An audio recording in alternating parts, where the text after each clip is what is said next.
Now we have this one, that is experimental physics. Experimental physics में बहुत सारे experiment होते हैं। इसमें से एक एक्सपेरिमेंट होता है determination of g using simple pendulum. Simple pendulum की हेल्प से small g acceleration due to gravity की वैल्यू निकालना होता है।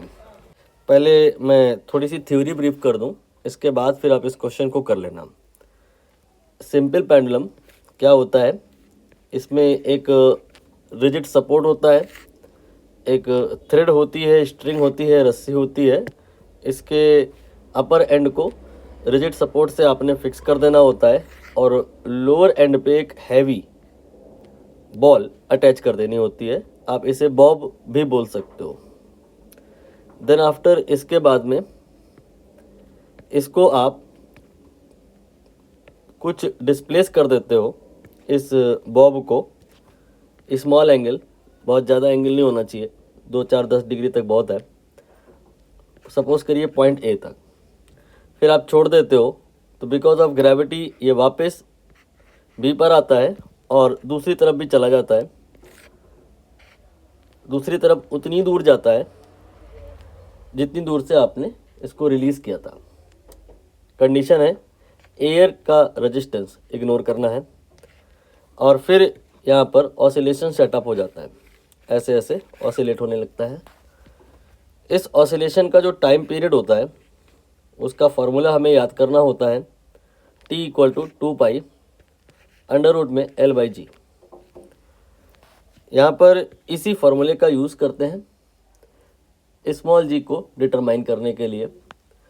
फॉर दिस पर्पस क्या करते हैं, टाइम पीरियड ऑसिलेट करने में कितना लगता है मेज़र कर लेते हैं using stop watch, and length of the string measure कर लेते हैं यूजिंग आइदर मीटर स्केल और वर्नियर कैलिपर्स और स्क्रू गेज। हालांकि वर्नियर कैलिपर्स और स्क्रू गेज की नीड नहीं है, वो तो बहुत कम लेंथ अगर होगी तब यूज़ पड़ता है।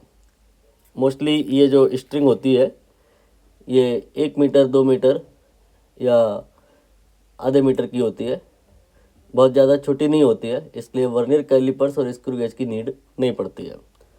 तो एक्सपेरिमेंट करते टाइम पर stop watch and meter scale की हेल्प से T और L मेज़र कर लिया जाता है एंड फिर इसके बाद में इस फॉर्मूले में उनको रखा जाता है और G को निकाला जाता है। इसके लिए कभी कभी ग्राफ भी बनाया जाता है। ग्राफ किसके किसके बीच में बनता है ये कोई फिक्स बात नहीं है, बच्चे के ऊपर है, एक्सपेरिमेंटर के ऊपर है कि ग्राफ किसके और किसके बीच में बनाया जा रहा है। आपके क्वेश्चन में ग्राफ 1/t² और L के बीच में बन रहा है। 1/t² यानी कि y एक्सेस में है, आप इसे y लेंगे, और L ये x एक्सेस में है, इसे आप x लेंगे। और अब यहाँ से आप इस फॉर्मूले को x और y की शक्ल में कन्वर्ट करेंगे। t यहाँ से निकाल लो तो t आपका 1/√y आ जाएगा, यहाँ पे पुट कर दो तो ये आपका 1/√y हो गया। फिर इसके बाद 2π हो गया और L की जगह पे x रख दिया। अब यहाँ पर x और y आपको दिख रहा है, हमें पता लगाना है ग्राफ कैसा होगा। स्क्वायर कर दीजिए, 1/y = 4π² x/g। यहाँ से आप समझ पाओगे कि x × y ये आपका g/4π² के बराबर होगा। और ये आपको याद होगा कि एक्स वाई इक्वल टू अगर कांस्टेंट हो तो इसका ग्राफ रेक्टेंगुलर हाइपरबोला होता है। रेक्टेंगुलर हाइपरबोला क्या होता है? ये ऐसा होता है कि अगर x की वैल्यू बहुत कम है, यहाँ पर 0.1 मान लो या 0.01 मान लो या और कम मान लो, तो y बहुत ज़्यादा होगा। लेकिन अगर x बहुत ज़्यादा हो, 1000 मान लो या 10,000 मान लो, तो y बहुत कम होगा, 0.01 मान लो, 0.001 मान लो, लाइक दिस। इन दोनों पॉइंट्स को आपको ज्वाइन करना है, मिलाना है इस तरह से कि ये ग्राफ जब x इन्फिनिटी को अप्रोच करे तो y 0 को अप्रोच करे। और इस ग्राफ में ये भी दिखे कि x अगर 0 अप्रोच कर रहा है तो y इन्फिनिटी अप्रोच करे। ये रेक्टेंगुलर हाइपरबोला है। आप समझ गए होगे, ये ग्राफ बॉयल्स लॉ में भी आपने बनाया होगा, P V equal to constant, वहाँ भी रेक्टेंगुलर हाइपरबोला होता है।